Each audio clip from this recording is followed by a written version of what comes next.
To change the file Windows Fireworks application in Windows 10 Home, open Settings, click or tap Start menu icon, and then click or tap Settings icon.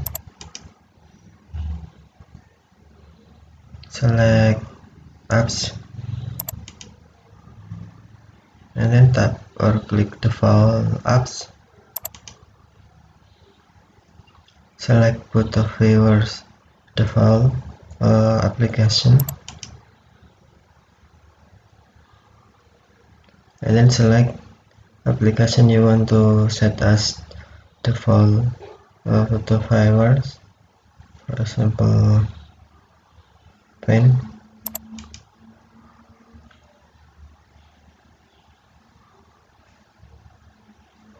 Please wait.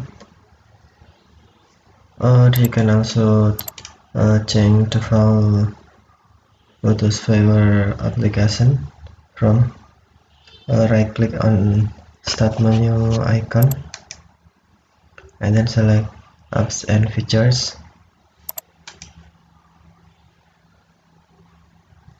Click or tap Default Apps, and then on photo Fireworks, select pen, select application default, and then select application you want to set as default.